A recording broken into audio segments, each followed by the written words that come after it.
Muy buenas tardes, bienvenidos a su programa Café Psicoanalítico. ¿Sí me escucho? Y aquí con ustedes ahora. Hola, ¿qué tal? Espero estén teniendo una buena tarde de jueves. Mi nombre es Octavio y pues bienvenidos. Muy buenas tardes, yo soy Domingo. Hoy vamos a tener una tarde de cuentos. Eso, vamos a contarles cuentos. Muy bien, bueno, sí, el día de ahora toca el psicoanálisis de los cuentos de hadas, que aquí tenemos algunos importantes, pero que el libro de base es el conocido de Bruno Bettelheim, que se llama así, tal, el psicoanálisis de los cuentos de hadas.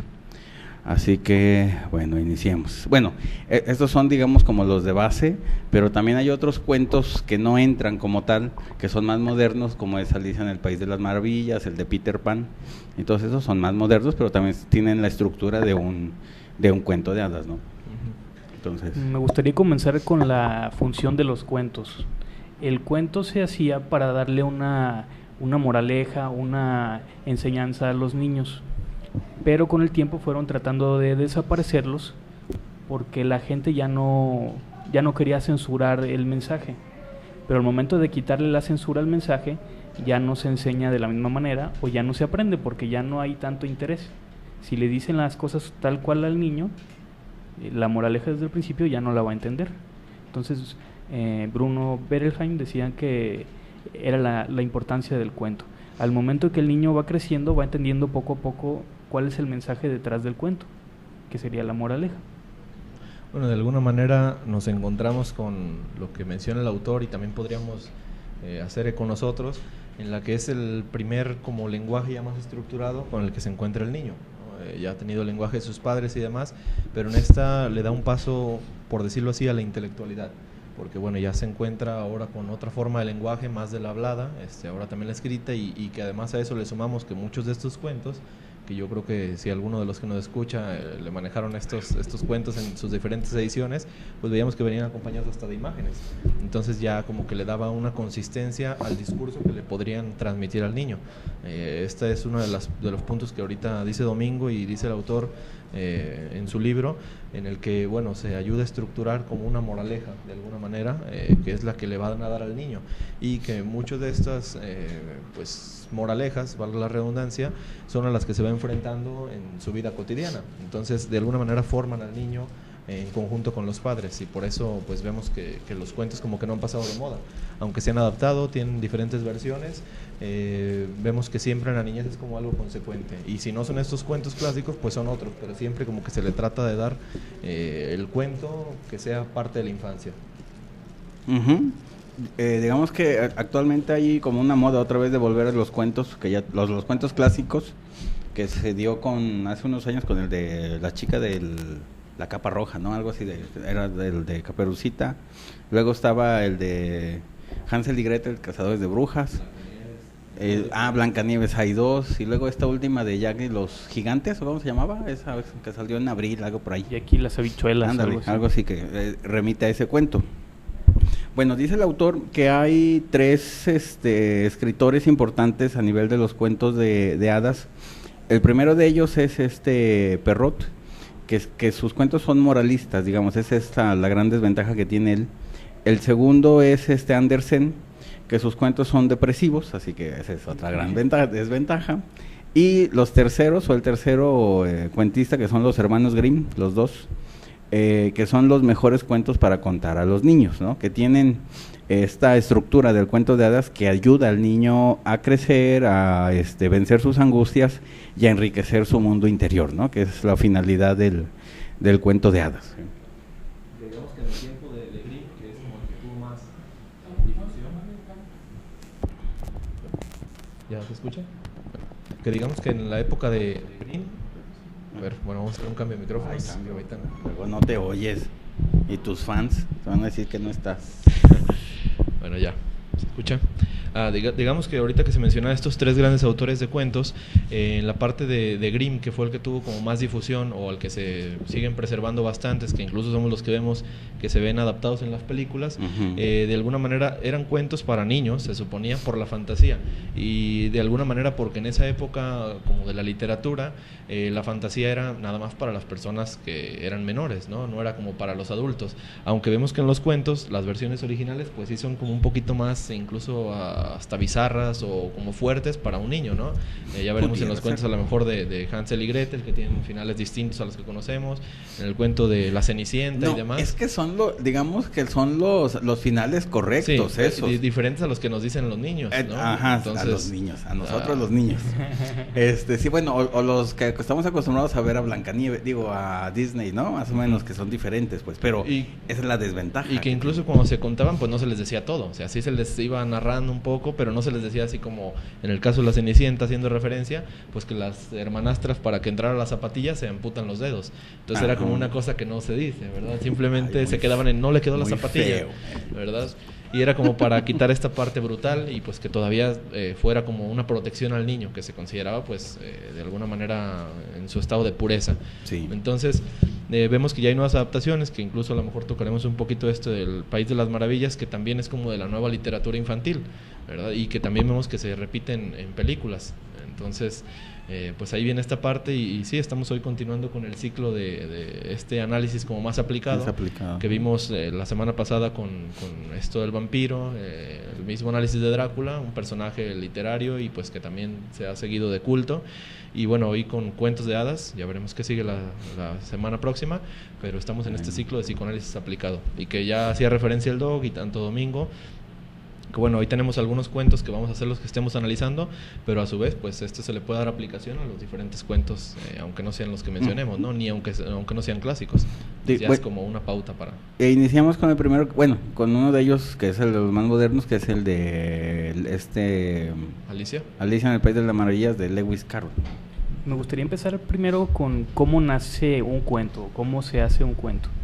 Para que un escritor pueda empezar a hacer cuentos, tiene que retraerse un poco hacia sí mismo, tiene que apartarse de la realidad, se va a meter en sus vivencias personales y va a empezar a trabajar lo que Winnicott decía, la zona intermedia.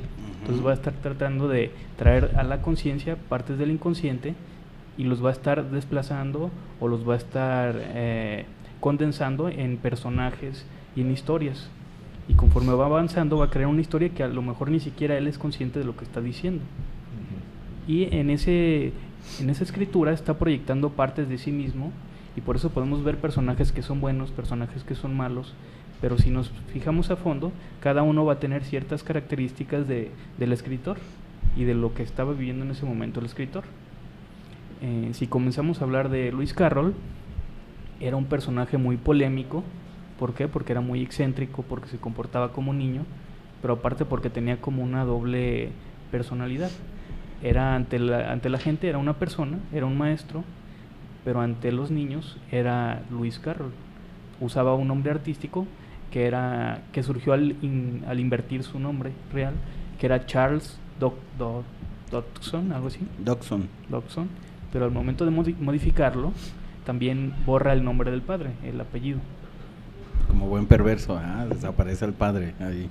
Y sí, digamos, es algo característico de este Lewis Carroll, que él crea su propio mundo fantástico, igual como lo hace este Tolkien, el Señor de los Anillos, que crea su propio mundo y sus propios seres fantásticos.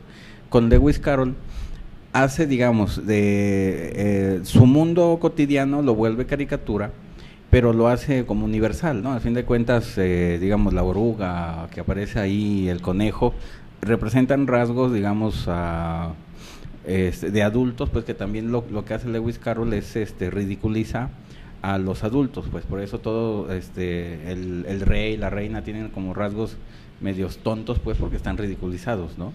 Entonces esa parte como buen perverso polimorfo, porque digamos, Lewis Carroll ni era como dicen, ni era homosexual, ni era paidófilo, pues, en el sentido de que tuviera como esa tendencia, sino que él todavía tenía una una sexualidad más regresiva, más anterior, que es la polimorfa, ni siquiera llegaba a ejercer su sexualidad como tal, ¿no? Entonces, esas dos denominaciones no son correctas para él. Y que vemos que esta parte en la que nos da para analizar no solo al cuento, ¿no? Sino a la persona detrás de esto, que se ve estos rasgos de una personalidad dividida, sumido en la fantasía y demás, pues se van a ver completamente reflejados en su, digamos, en su obra más grande, Alicia en el País de las Maravillas, que sí es como un doble mundo, en este caso para Alicia, aunque aquí a lo mejor tratando de quitar un poquito que dijeran es como él mismo, pues hace Alicia en vez de que fuera un niño, ¿no? Entonces ahí como de alguna manera está utilizando la sublimación el artista, pero aún así cuando se sumerge en este proceso creativo, pues tiene que como tumbar esas barreras y digamos que sí se adentra por completo en su estructura, ¿no? Entonces aquí pues se ve muchos reflejos de la niñez, como dicen, esta parte de ridiculizar a los adultos, primero huir de un mundo de los adultos y después llegar a un mundo en el que los adultos ya no están como bien formados, ¿no? De alguna manera se les ven que son puros defectos, en este caso pues la reina, que es como el mayor representante del adulto. Entonces huir de un mundo adulto que podemos ver en el cuento, podemos ver incluso en la película, esta la más nueva adaptación, y que al llegar al otro mundo pues los adultos digamos no están bien constituidos y los que están pues se les ven a todas luces sus defectos, incluso el sombrerero que se supone que es como el amigo y todo, pues se ve que está en la locura, entonces se ve como de que no está bien ser adulto en sí. Que fíjate que esa parte del sombrerero loco, digamos, él en la vida real era el sombrerero loco con sus invitadas que eran las demás niñas. Él invitaba a su casa a jugar té, bueno, a jugar no, eran realmente tardes de tés y café y de galletitas y de pan. Entonces él en el cuento proyecta sus dos partes, su parte de ser una niña pequeña y su parte de ser un adulto en el sombrerero, que era el anfitrión ahí en su casa, ¿no? Entonces él proyecta mucho de sus características en todos los personajes, ahí como lo dice ahí el escrito del análisis de Alicia. Algo también importante que le pasó es que cuando era chico lo obligaron a escribir con la mano derecha y él era zurdo. Entonces de alguna manera todo lo invierte en su mundo imaginario. Los adultos se comportan más como niños en momentos, los niños son más maduros de lo que deberían ser, celebran los no cumpleaños en lugar de los cumpleaños, todo parece al revés, ¿no? Y además es Alicia a través del espejo, la segunda parte que hace, entonces es como si lo viera todo al revés. Y que eso quisiera, al fin de cuentas ahí muestra su deseo de que todo quiere que sea al revés, y él también, él es el adulto hombre, quisiera hacer todo lo contrario, que es una niña chiquita, ¿no? Y en general todo así lo transforma, pues. Es algo que parece como muy psicótico, pero por lo mismo que está muy pegado el perverso polimorfo a la psicosis que acaba de salir, entonces por esa razón hay como esos rasgos medio locos, pero solamente es para taparla, para que no se vea como tal la perversión ahí, como si fuera el Marqués de Sade, lo tiene que tapar. Bueno. También hay por ahí, si no me equivoco, objetos bizarros, porque hay cartas que hablan, hay objetos inanimados que normalmente no hablarían, pero ahí hablan. Melanie Klein decía que era avión, ¿verdad? El que decía que eran una identificación proyectiva masiva y era proyectada al exterior, y entonces por eso es que pueden hablar las cartas, pueden hablar los árboles, los animales. Que era algo muy animista, que él seguía haciendo, bueno, y es un rasgo infantil que lo vemos en todos los niños chiquitos, de que las cosas pueden hablar, ¿no? Y también es una manera de llenar el vacío en su mundo. Claro, en lugar también de alucinarlo, él se pone a fantasear para crear un mundo menos doloroso. Y bastante completo, ¿no? Lleno de personajes y de todos estos como seres míticos. Otra parte que podríamos dejar como ahí reflexión o analítica sería esta en la que pareciera que todos los animales son los que llevan la razón. Entonces, pues los animales a qué nos refieren, ¿no? A lo mejor a esta fuerza pulsional, al ello como tal, a esta parte que está descontrolada, ¿no? Es la parte animal. Y sin embargo aquí la razón se la compete a los animales. Digamos, el primer animal con el que tiene contacto, el conejo, ¿no? Y se supone que él siempre está preocupado por el tiempo y que él es el que la está guiando, ¿no? Que por dónde ir y cómo salir. Entonces le da como el razonamiento de yo soy el que te puede sacar de aquí las veces que quiera, ¿no? Incluso yo soy como el dueño del tiempo, aunque me veo apresurado por él. Entonces le da como este razonamiento. Otro de los famosos era este gato, ¿no? Que aparece y desaparece, y que igual esta referencia de aparecer y desaparecer pues también viene a cuentas con la razón. A fin de cuentas le está dando como la intelectualidad de estos dos animales, uno preocupado por el tiempo y el otro que le puede aparecer y desaparecer, e incluso esa oruga, ¿no? Que también es como la que está en pos de toda la sabiduría y que también está como me digas, fumando, ¿no? Entonces vienen estos tres animales que poseen la razón, curiosamente siendo animales, que sería lo contrario, ¿no? El animal sigue el instinto y no la razón. Y que son características esos tres de un pensamiento, digamos, como adulto, que el niño no lo entiende. El niño no entiende qué es no tener tiempo, ¿no? Así como que esa frase del adulto de que es que no tengo tiempo y no puedo hacerlo, el niño no sabe qué es eso, ¿no? Digamos, lo que sobra en este mundo es tiempo, ¿no? El fumar, digamos, de la oruga, el niño tampoco no lo entiende, el niño y la niña, pues en general, es algo que no se entiende el por qué fuman las personas. Y el de estar pensando estas ideas como locas del gato, pues para el niño todo es así como que normal, sean locas o sean lógicas. Para él todo es lógico, ¿no? Todo tiene una razón de ser así sencillo, pues, ¿no? Bien. Pero sí son rasgos adultos que para el niño son ilógicos, ¿no? En su mundo, pues. Y aquí el autor trata de ponerle la mayor lógica a los animales, y pareciera que a todos los humanos de este país de las maravillas los hace parecer hasta tontos, ¿no? Ya es el sombrerero que, aunque tiene sus rasgos y demás, lo hace parecer como que no está de acuerdo, ¿no? Así. Y por consecuencia ya después todos los que son en contra, los secuaces de la reina, la misma reina, todas las cartas y demás, que supone son los adultos, aquí los pone como tontos y como débiles, ¿no? Que al final son cartas y que las cartas se pueden caer en cualquier momento. Entonces, exactamente. Ahí da un reflejo bastante claro de lo que quería el autor, ¿no? Y bueno, a fin de cuentas ya empiezan a poner algunas partes que van a ayudar al niño, ¿no? De una manera inconsciente le van a estar dando este aprendizaje. Que por estas partes, digamos, de que critica la sociedad londinense, pues de aquel entonces, supuestamente que lo hacen como un cuento como social, o como que critica a la sociedad. Y no es el caso, digamos, él se burla de los adultos en general. No a la burguesía. Exactamente, ¿no? Y además escribía para las niñas, no para la sociedad. Exactamente. De hecho, menciona el autor que en una ocasión un niño le manda una carta y se porta un poco grosero con él y dice, mira, ¿sabes qué? No te puedo contestar la carta porque a mí nada me interesa escribirle a las niñas. Pero, ¿qué te parece si me saludas a tus hermanas? Pero no te vayas a ofender o algo así, le dice. que es la parte como chistosa, pero al fin de cuentas es la parte sádica de un niño, ¿no?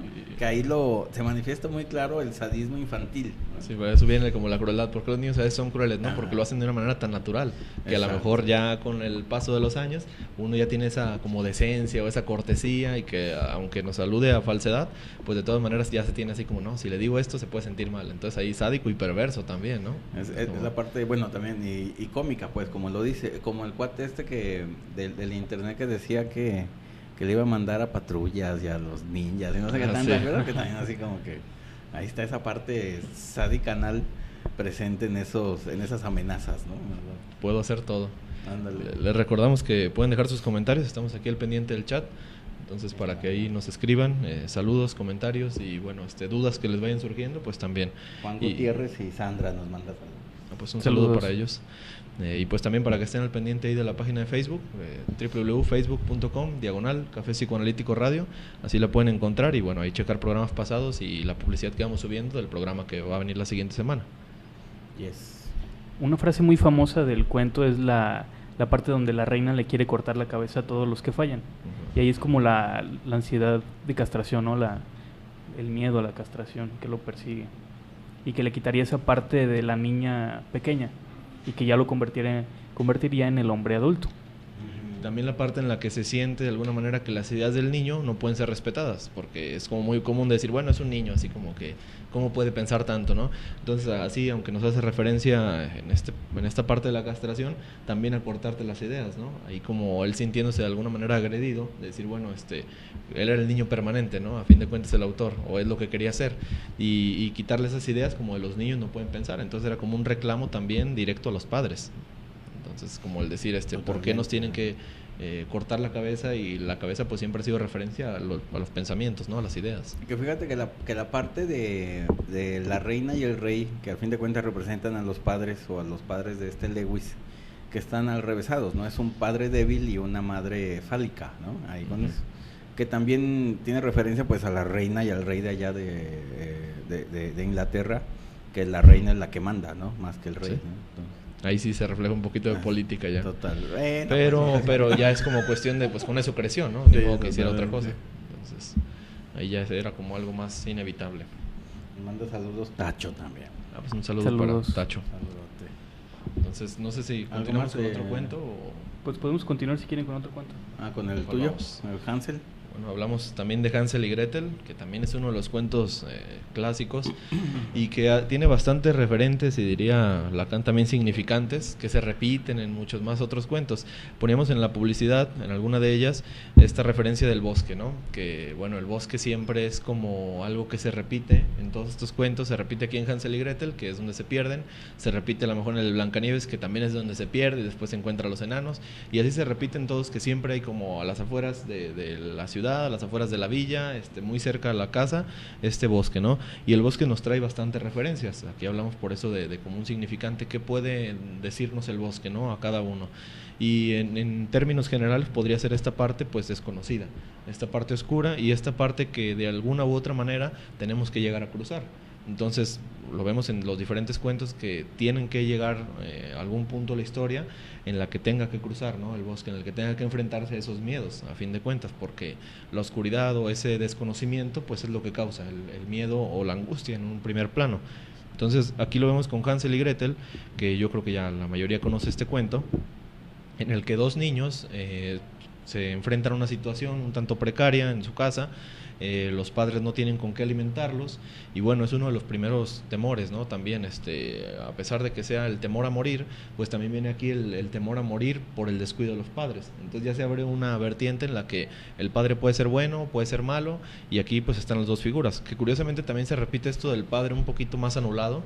El padre también es como, aunque es el que lleva a cabo el de llevarlos al bosque, valga otra vez la redundancia, digamos que es bajo las órdenes de la madre. Entonces la madre es la que está más presente, y la madre, vamos a ver una madre un poco invertida cuando se presenta la bruja, ¿no? A fin de cuentas es una bruja y no es un brujo o monstruo.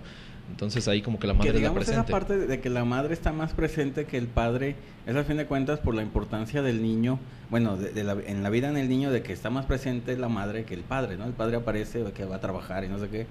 Entonces aparece ahí de vez en cuando y ya pone orden, pero la que está más presente o la que hace más daño es la madre por estar ahí en la casa, ¿no? Y es por la etapa, ¿no? También del niño. Totalmente. Está dirigido completamente a esta infancia donde sí está. Y aquí nótese lo que dijo el doc también, de o hace bien o hace mal, porque también viene este daño, ¿no? Que ahorita acaba de mencionar. Entonces aquí vemos que se puede hacer ese daño. Y bueno, la historia, basándonos en el cuento, es más o menos así.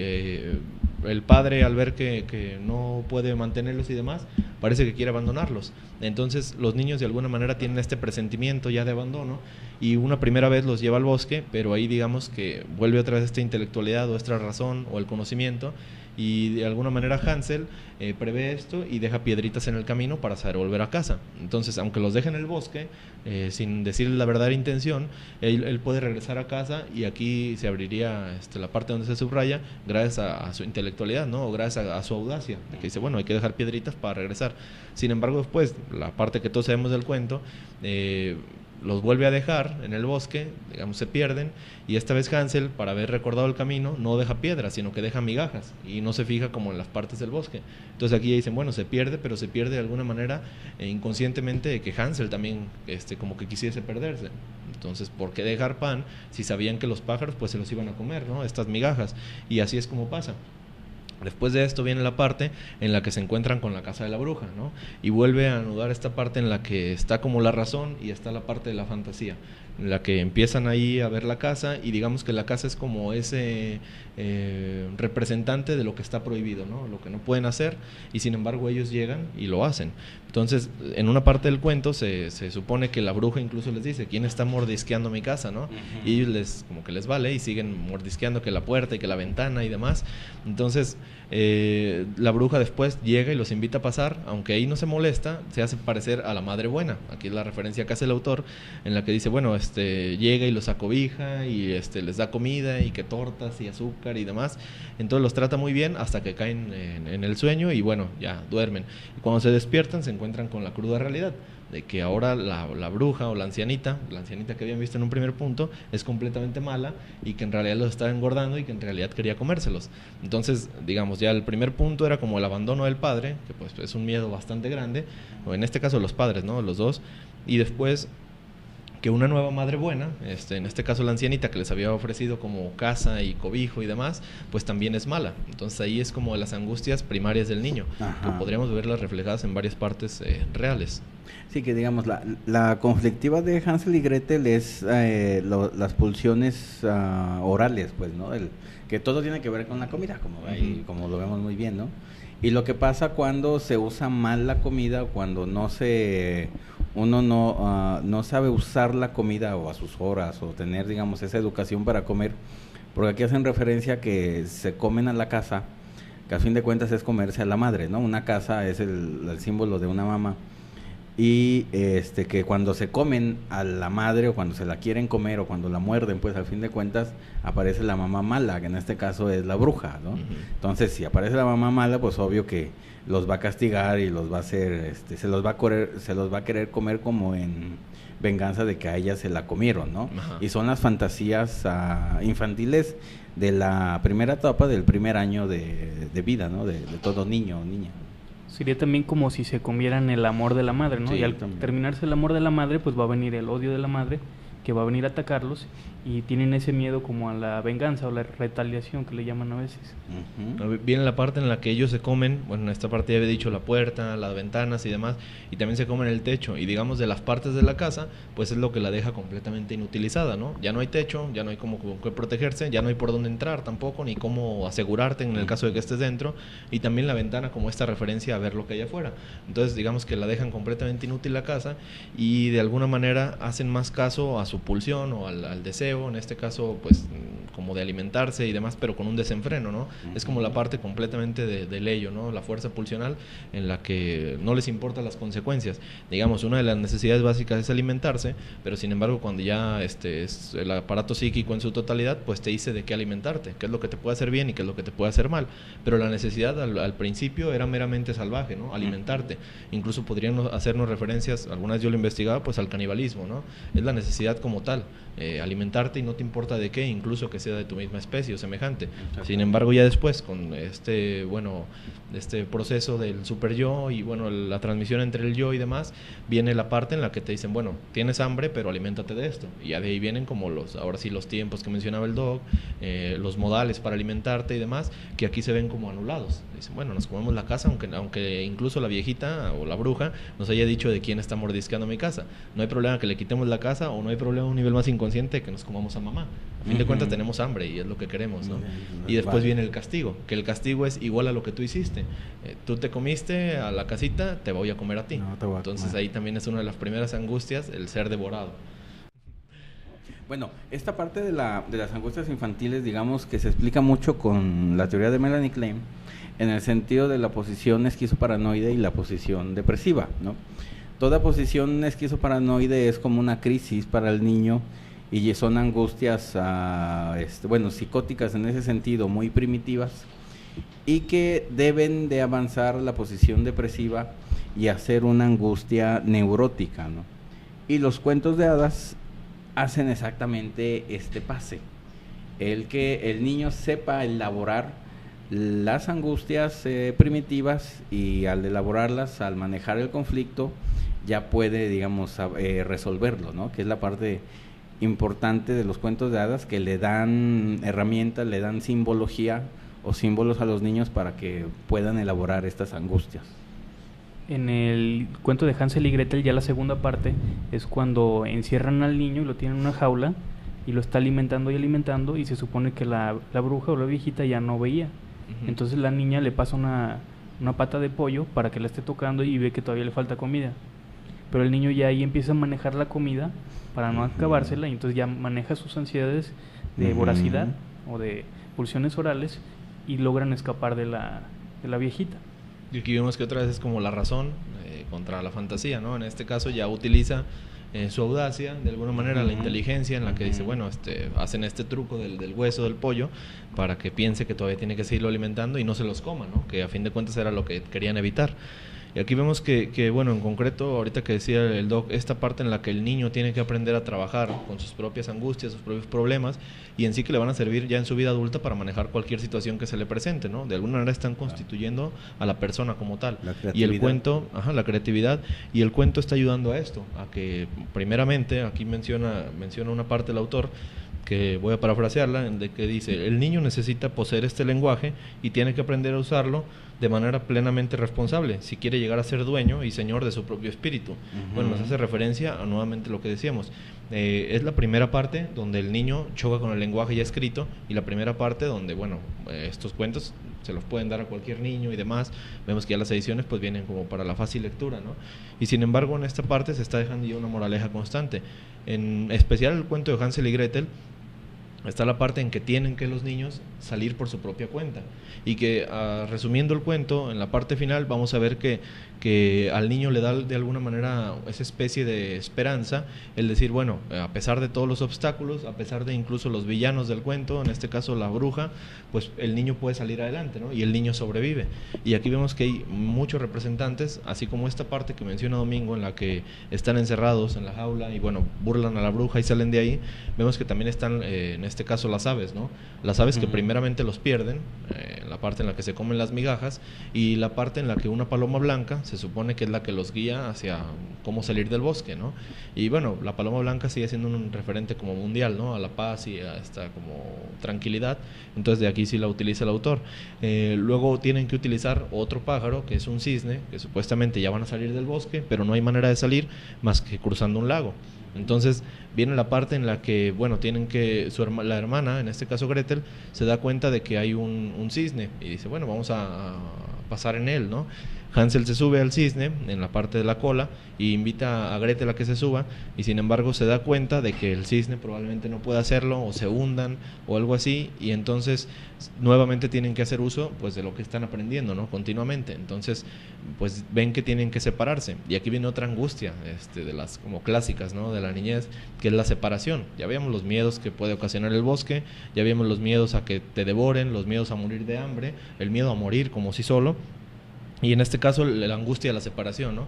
Que hay muchos artículos que le explican, y que alguna vez mencionamos aquí, pues la angustia en sí era como controvertida en su tiempo, el decir que temes de algo que todavía no pasa, ¿no? Y en este caso de separarse, digamos, la angustia venía a ser un miedo en el que todavía no pasaba la separación, pero tú ya tenías miedo de eso, ¿no? Entonces era un punto, pero que en la niñez es algo bastante constante. Vemos que al niño que se pierde por un segundo de la madre, pues ya empieza a llorar, ¿no? Y la madre también se angustia, claramente, pero el niño es como mayor, ¿no? A lo mejor la madre sí lo está viendo por ahí, y el niño ya empieza a llorar y todo, hayan sido 10, 20 segundos, ¿no? Entonces aquí vemos que la separación está constante en ser de las angustias primarias. Sin embargo, aquí lo trabaja entre que, bueno, dice, tengo que separarme, en este caso de la hermana, que es la única referencia familiar que le queda, para poder trasladarme de un lado a otro del lago. Y así lo hace, ¿no? Entonces ya hace una referencia más a que el niño, si usa su inteligencia, puede salir a cabo, ¿no? Podríamos hacer una metáfora con esto, de que a fin de cuentas el cuento completo pareciera una labor terapéutica, ¿no? Porque es lo mismo que pasa en este caso con el analista y el analizante, en el caso en el que vienen con las situaciones conflictivas, se vienen los problemas y demás, y sin embargo el terapeuta no hace más que interpretar todo esto, darle las posibles soluciones, en este caso las posibles como caminos que puede tomar, pero sin embargo la única solución, en este caso la voluntad misma, la va a tener el niño, o la va a tener el que va a terapia. terapia, ¿no? Entonces es una labor bastante terapéutica el cuento de Hansel y Gretel, que le ofrecen la manera de solucionar sus propios conflictos por su cuenta, ¿no? Y que así no va a ocupar o no va a tener esta dependencia, que a fin de cuentas es lo que ataca Hansel y Gretel, la codependencia, en este caso a la misma familia, y en este caso el paso a la madurez, ¿no? Del niño, o el paso no a la madurez como tal, pero sí el paso a la individualidad. Aunque también viene una labor social, en este caso podríamos hablar un poco de socialismo, en la parte en la que se da cuenta de que para salir adelante también tiene que confiar en los demás. En este caso confía en su propia hermana, ¿no? En el primero te vas a trasladar, pero no me vas a abandonar. Después me traslado yo y ya nos volvemos a reunir. Entonces, aunque marca una pauta para la individualidad, también marca una pauta para el sujeto, en este caso el sujeto social al que nos referimos, en el que en su vida adulta pues también tiene que tener este compañerismo, en este caso pues para que sobrevenga la sociedad, ¿no? Entonces ahí como que es la moraleja tanto individual y tanto la moraleja del bienestar social.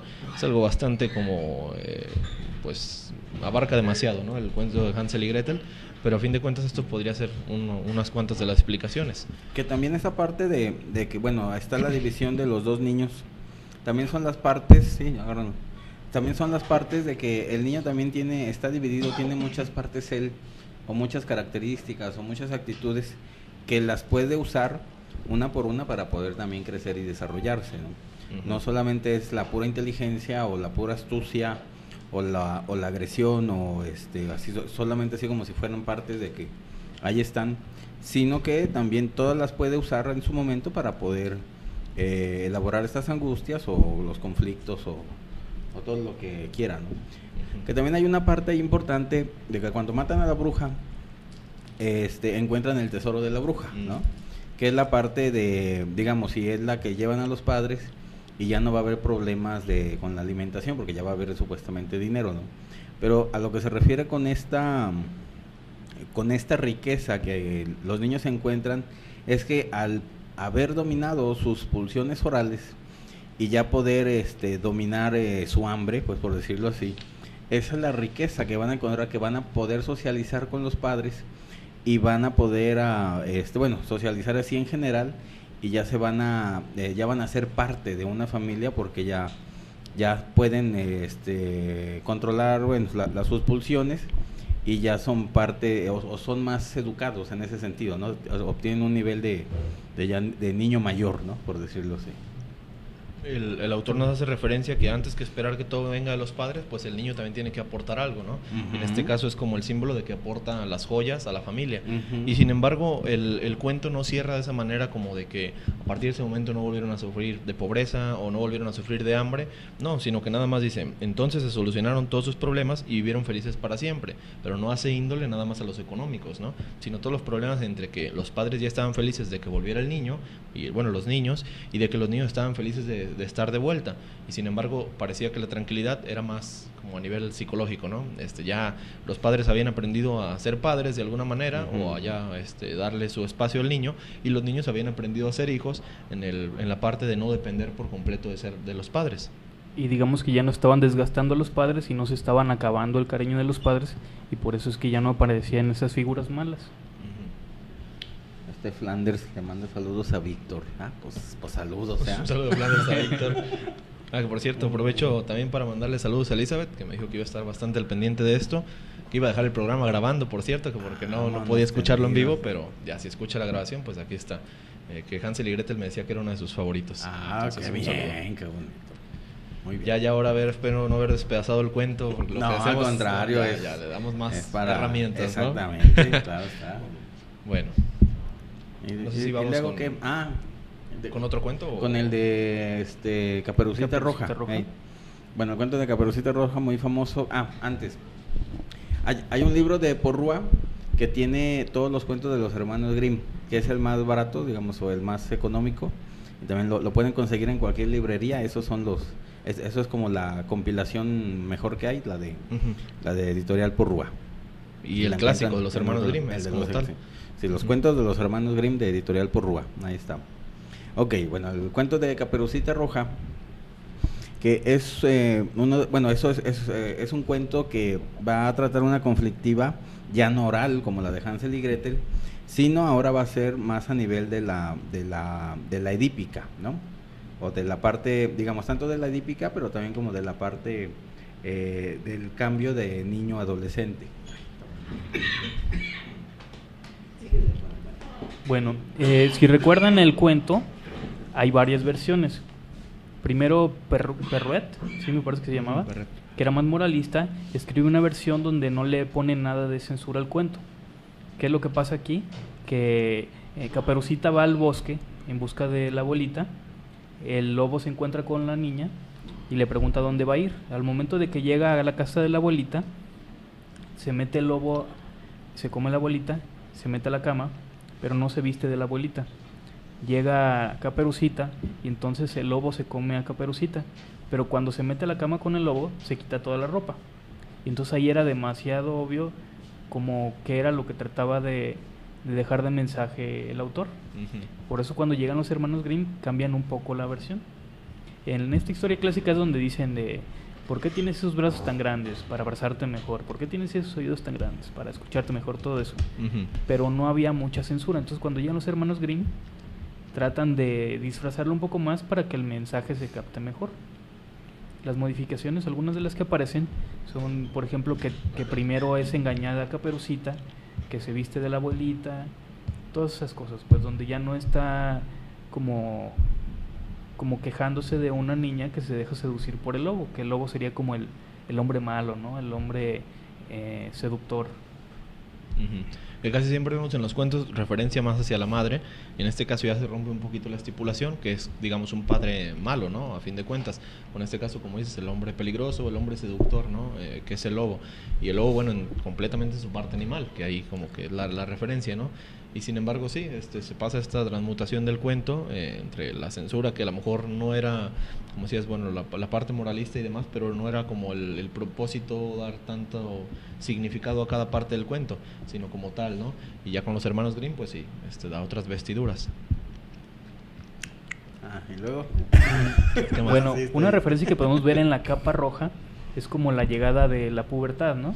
Comienza la pubertad y ya empieza la menstruación, entonces es como la llegada del color rojo, digamos, a Caperucita. El ir al bosque también implica los peligros que puede atravesar una persona durante la pubertad, porque es algo desconocido, no se sabe cómo se va a llegar al otro lado, qué es lo que va a pasar en ese trayecto. Y otra vez tenemos la referencia de que el bosque es lo desconocido, el bosque es lo que puede aterrar, pero sin embargo tienes que cruzarlo, ¿no? Así como en el cuento pasado Hansel y Gretel tenían que... En el caso de Hansel y Gretel tenían que cruzar, ¿no? El cuento, tenían que cruzar, que diga, el bosque, y tenían que hacerlo ¿para qué? Como para llegar a la parte en la que el niño ya se constituía como tal.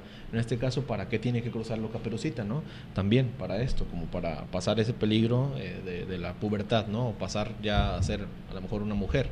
Entonces tenía que atravesar el bosque a fin de cuentas, y bueno, aquí vienen los peligros, que en este caso van a ser reflejados plenamente con el lobo, ¿no? O el engaño. En el cuento también la mamá le da las indicaciones para que llegue sin peligro a la casa de la abuelita, pero ella decide seguir otro camino. Entonces ahí también se explica los riesgos de recorrer otro camino que no sea el indicado o el más adecuado, que sería pues dejarse seducir por este lobo. Sí. Y sí.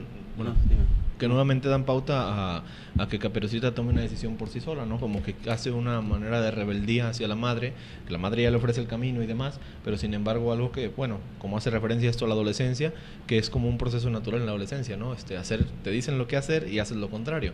Sin embargo, a base de tus errores vas teniendo ese aprendizaje. Entonces, en el cuento de Caperucita, pues queda bastante claro. Le dan el camino, escoge otro, tiene su riesgo, pero a fin de cuentas, si lleva el aprendizaje a su camino, se va a poder deshacer de este peligro.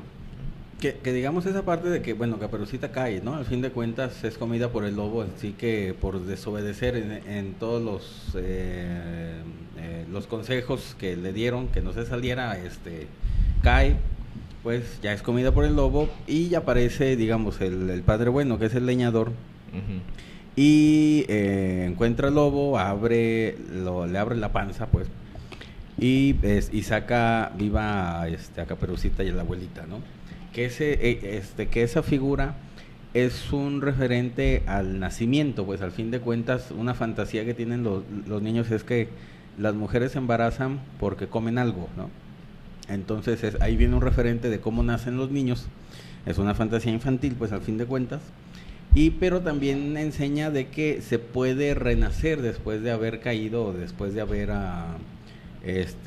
tenido problemas, en el sentido de aceptar la enseñanza de que no se hizo lo que se debió de hacer y por esa razón cayó, pero ya sabiendo lo que pasa cuando no se hace lo que se debe, entonces ya obtienes como el premio, ¿no? En este caso, digamos, la salvan y ella misma planea el cómo, digamos, el meterle piedras al lobo para que cuando despierte se caiga y explote, ¿no? Algo así dicen.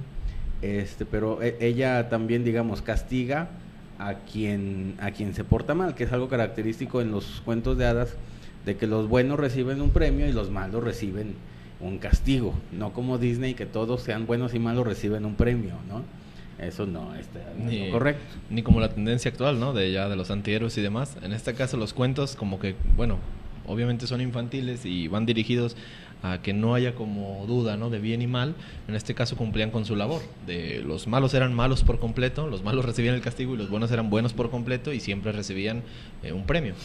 Otra cosa importante que puede aprender el niño ahí es que no importa si se equivoca, puede recuperar su confianza y puede hacer las cosas mejor. Uh-huh. No se va a morir por el hecho de que se equivoque. Uh-huh. Y con esto ya conlleva la madurez, ¿no? Claro. A fin de cuentas, ya es una persona que tomó su decisión, que aprendió del error y que, bueno, ya a partir de ese momento, otra vez como esa labor terapéutica, ya puede vivir consigo mismo y puede encontrarse. Ahorita me venía una idea conforme de que en una de las portadas de Hansel y Gretel viene esta parte en la que dice la labor de encontrarse a sí mismo.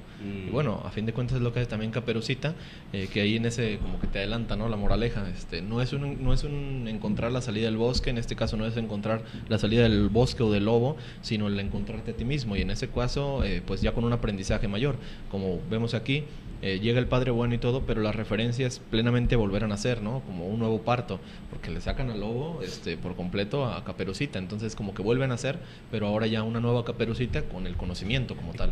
Y que fíjate, ahí también la enseñanza del lobo, de que él todavía está en la etapa oral, porque se come personas, ¿no? Entonces, como no le contaron el cuento de Hansel y Gretel, por esa razón se quedó como lobo, pero digamos, por eso mismo de que no sabe controlar sus pulsiones, y comerse personas, de comerse piedras, le da igual lo mismo.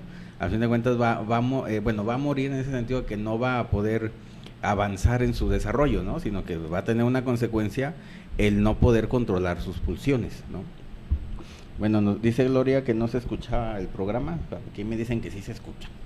Luego Julia la Magnífica dice que ya llegó. ¿Qué tal? Saludos a Julia. Saludos. Luego Sandy dice, ustedes le quitan todo lo romántico a los cuentos. Bueno, son cuentos de niños. Esos no eran románticos. Sí, pero ahí están los del Marqués de Sade, son muy románticos. Bueno, ya saben, es nuestra especialidad aquí en el café. Darles el mito y bueno, darles una nueva perspectiva. Ahora ya saben cómo tratarlos, ahora sí, para que les gusten más. Pues. Y que son importantes los cuentos, sí, entonces sí se deben de seguir utilizando. Digamos, al fin de cuentas, porque también había una controversia como en los 80, 90 de que por qué se les contaba a los niños cuentos si eran mentiras, ¿no? Uh-huh. Y que no les deberían de decir mentiras.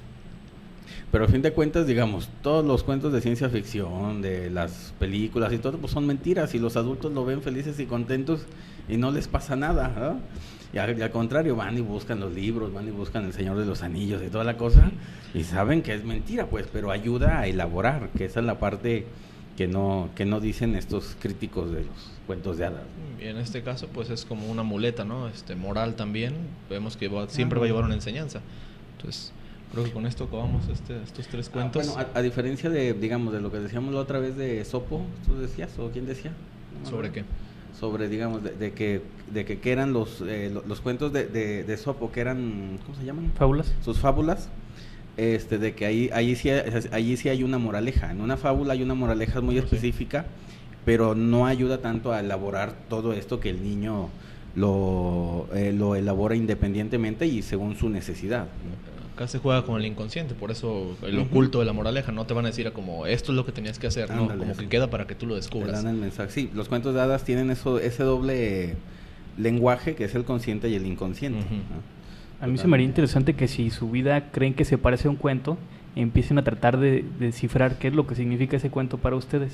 ¿Cómo van a resolvernos su propia moraleja? Pueden ir con un psicoanalista. Dale, ahí Bueno, está la no les anuncio. gusta el de Justín del Marqués de Sade. Sino que ¿no? Sería una interpretación más salvaje, ¿no? Pura perversión ahí. Pero bueno, entonces así finalizamos al menos estos 3 cuentos, que fue hoy el psicoanálisis de cuentos de hadas. Aprovechamos también para hacer la invitación a la especialidad, Sí, psicoanálisis. ya vamos a iniciar. Ya ¿cuánto falta? ¿La próxima semana? ¿El miércoles y sábado? Miércoles y sábado, ya todavía hay lugares. Miércoles 5 y si sábado gusten, se apunten. 8 o 9. Ahí están el informe ahí en las páginas de Café AMSP y Psicoanalítico. el de Café Psicoanalítico. Ujú. Sí, entonces para si quieren apuntarse, ya ven que el psicoanálisis hasta tiene esta aplicación también. También ahí Todo se puede analizar. Todo se analiza y bien. Y bien. Sí. Entonces, ¿Cuánto ahí falta, va. ingeniero? ¿Ya? Pues ya nos vamos. Pues que tengan buena tarde y nos vemos la próxima semana. Gracias por escucharnos. No, pues un placer estar aquí, compartir micrófonos y que nos escuchen. Muchas gracias.